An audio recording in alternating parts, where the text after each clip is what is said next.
Yo, I'm having so much fun, bro. But I do have some shit in the comedy space I want to talk about. I really have locked in to my online persona. Sona. I've really figured out how I want to be TikTok famous. I really figured out how I want to be an influencer.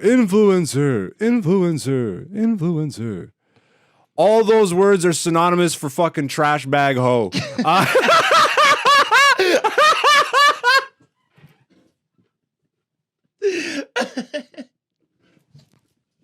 You fucking trash bag hoes. Yo, you ever follow this account on Instagram, Influencers in the Wild?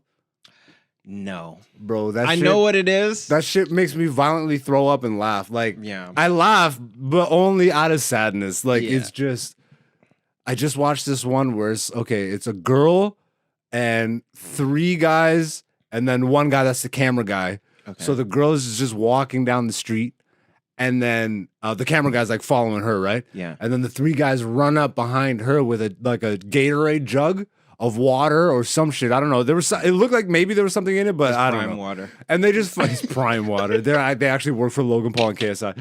Fucking their agents, bro. So they dump the water on this girl. She goes, ah! And then they started singing some Backstreet Boys shit. Oh my goodness. Oh, you got hit by the water boys.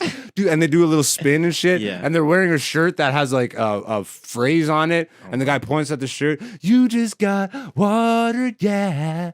and then they run away, but they run away like penguins. Okay? Oh, yeah. So they run away the opposite direction like penguins. And then the camera guy literally he does he does a 360 jump and takes the phone and just moves it in and out of the girl's face. Like, oh, how do you feel? Trash bag hoes. Trash bag hoes, bruh. You guys are all fucking garbage. So just a quick question. Was that video of like their actual video or was it? Because the ones I like is when the video was of somebody filming them do it. Because they were in a restaurant. They filmed it. They were, niggas were in a restaurant trying to eat and this is happening on the outside of the glass. Okay. Yeah. So that's influencers in the wild. There's people like filming these dummies and did you see the one of the girl? She was pretending to clean up on the beach. Do you see that one? Oh, and she was just a bag? Yeah. She just picked up 1 bag's worth of shit and she left the bag? She left the bag. Ja, no. Fuck, bro. Oh, this is where we're at. You know what I'm saying? So shout outs to you if you're that type of person. You're a trash bag hoe. This is yo, that's sick. Because we didn't even plan to get there, but we did naturally, which is how the best things work out in life. Salutes to this week's trash bag hoe. Literally a trash bag hoe. Fuck. And influencers in the wild. If you want to, if you're listening to this or watching this, chances are you're off of it, right? Like you obviously see the lunacy in all the shit. People trying to be famous or have some sort of relevancy off horse shit. I think more and more people are really starting to fucking clear their eyes out. You know what I mean? And to get back to my original point, I think I figured out my online persona, bro. And my online persona is to just call out the bullshit. Why the fuck not? Everybody gets their own corner, right? Like we're all supposed to figure out, how do I want to be? Oh, do I want to be an influencer? Welcome to my Instagram page. It's Fart Mondays. Mm-hmm. No, I'm actually just going to speak from the heart and call out the horse shit in the industry and around me. Because I've actually I fully realized, I'm like, bro, who am I trying to impress? Who am I trying to validate? Not even finally, but I think because I came to this conclusion a while ago, but I just realized that I can be vocal about it too. Oh, but not. I'm starting to do it again.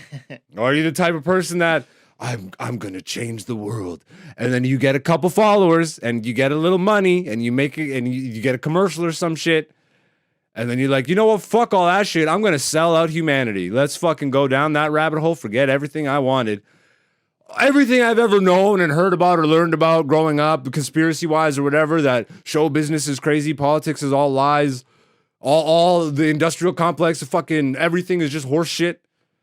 I'm going to continue. I'm going to contribute to that. Yeah, that's what I was born to do. That's why I'm on this earth, is literally to contribute to horseshit and keep the fucking perpetual hamster wheel going. Yo, so pull up my Instagram account for me real quick. I'm not even gonna do this every Friday because then that would turn me into what the fuck I'm saying. You know what I mean? But I've started to release these periodically on Fridays, I guess. I'll turn the volume up for a second. Layout. I think I finally figured out how to get my comedy career popping. Let me know if this works, okay? First, I'm going to start producing comedy shows. I'm going to produce shows not because I have a good concept or a good idea to share with an audience, but mainly because I want to use it as leverage to get booked on other people's shows. And you know what I'm not going to do? I'm not going to value comics' time properly. So I'm only going to pay them $50 to $25. That's step one. Second, I'm going to start auditioning endlessly for years and years and years for film, for TV, for writing, for festivals. And I'm going to wait for other people to validate me. I'm going to do that instead of defining my own wants, needs, and my terms. I'm going to wait for other people to say, you know what? It's time now. You can be on our festival 14 years into your career, and we'll call you a new face. We need you here now so that you can help us sell corporate commercials. My career is going to go through the roof, boys. You idiots. You know, First of all, my mustache is crazy in that video. And my little goatee there, my little patch, crazy in that video. Should have brushed it, whatever. Should have trimmed it, maybe, whatever. But that's not the point of it. I know, right?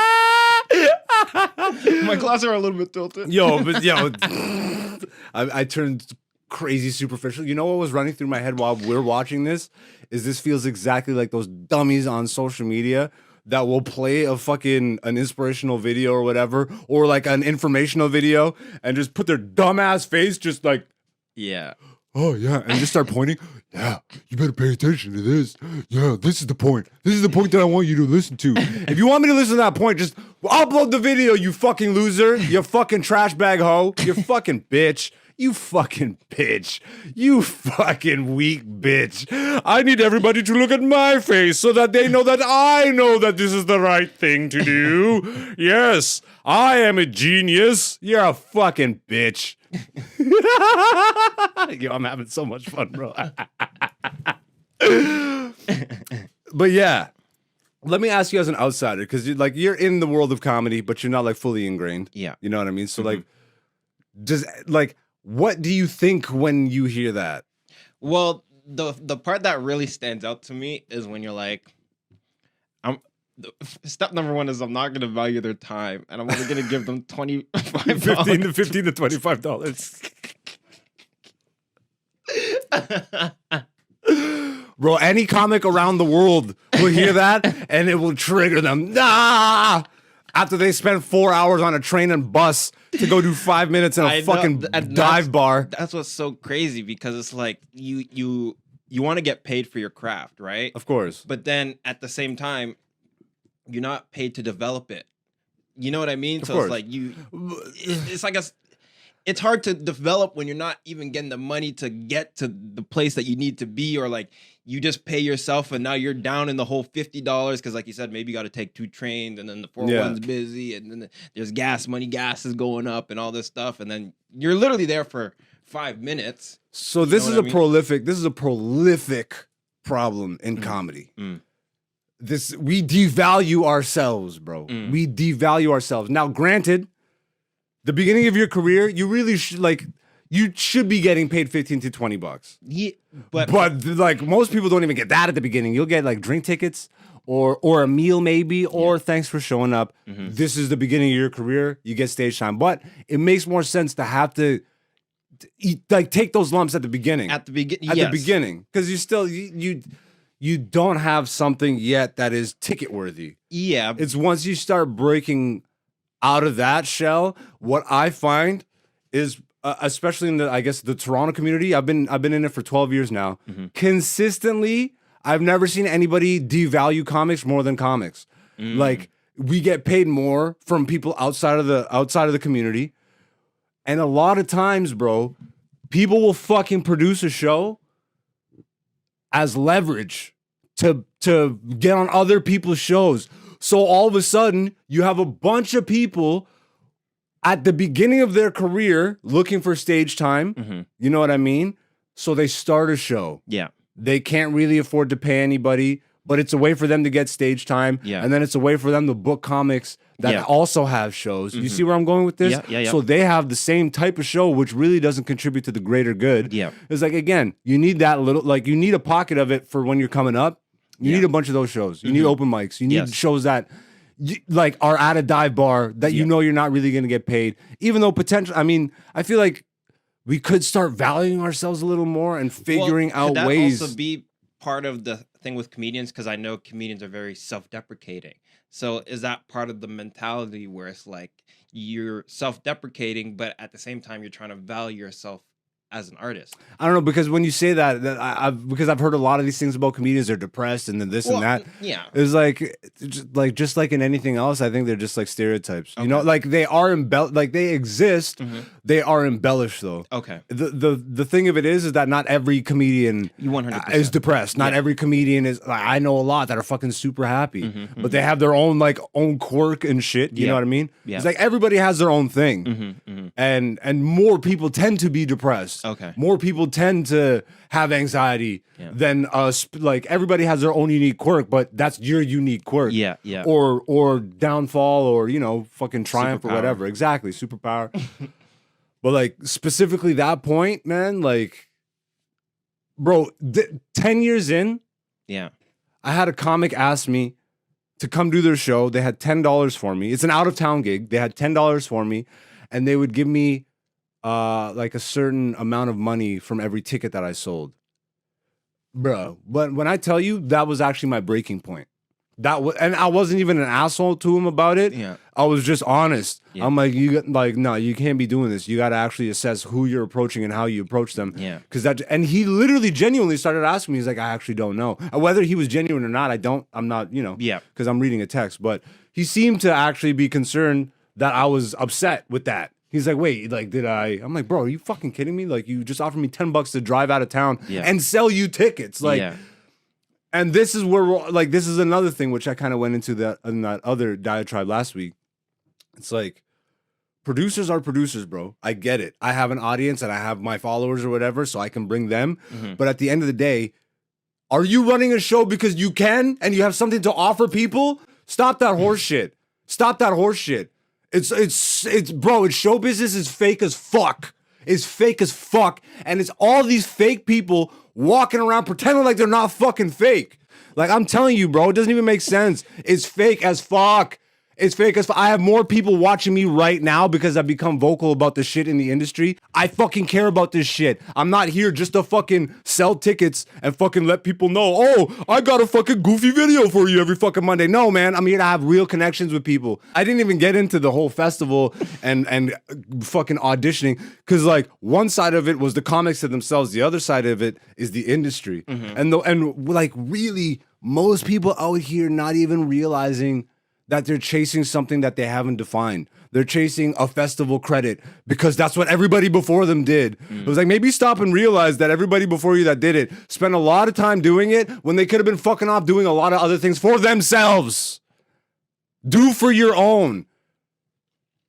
But I guess, you know what? To be fair, a lot of people are doing for their own now, within the fucking bullshit mechanisms that are set up for us. Oh, I'm doing my own.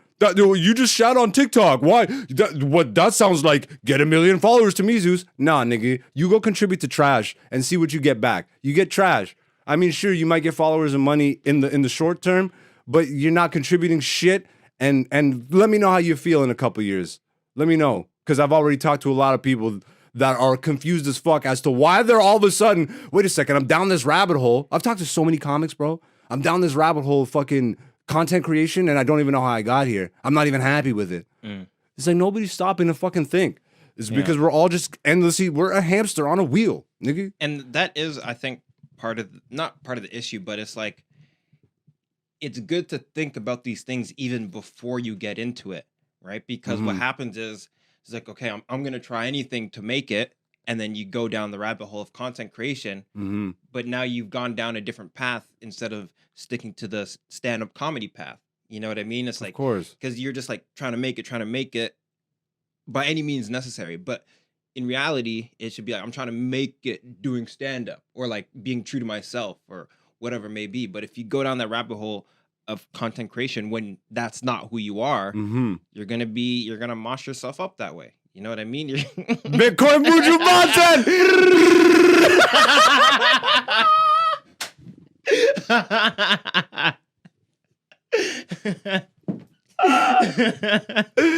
And that is called fucking full circle. That is hilarious. In comedy, that's called the callback, but you know, it's all the circle of life.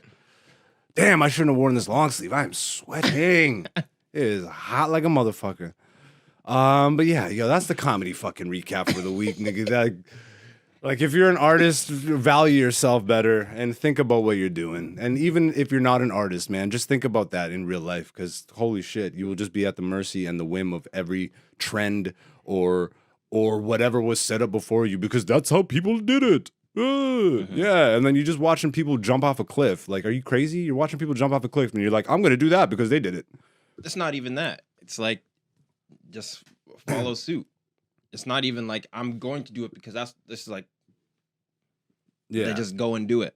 Like, it's it's crazy to me that you would already take the craziest leap of faith. And I think that's what it is because really the only safety net in being an artist are a lot of these established corporate routes. You know what I mean? It's like a lot of people don't realize that they could just create their own career and create their own definition of what that is. Yeah. As opposed to, I have to go through this way, then I have to produce a show, then I have to fucking intermingle, then I have to audition for years and years and years until somebody says, oh, you're ready. And literally in Canada, like, when you're ready for the big festival, it's usually, I haven't met many people that have been on that under 10 years. And what they call them is the new faces of comedy. The new faces of comedy. That's like, you're running towards that.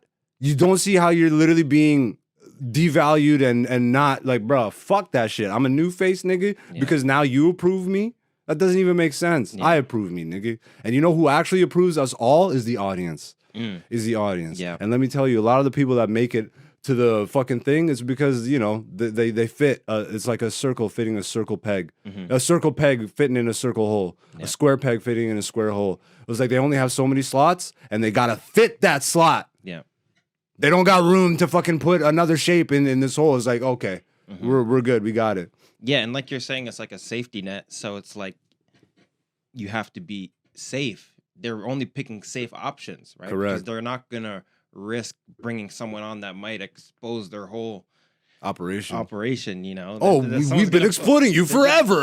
And they're going to pull the heads off the front. Yeah, please continue to be exploited forever and ever. It's like nobody's ever stopped to think. It's like, oh, we're all like pigs in a slaughterhouse. Or you're free. Yeah. You're in a field, and it's literally all in your head where you decide to be. Are you in a slaughterhouse, or are you not even an animal? You're a free being. Yeah. Operating how you actually want to because you've thought about it.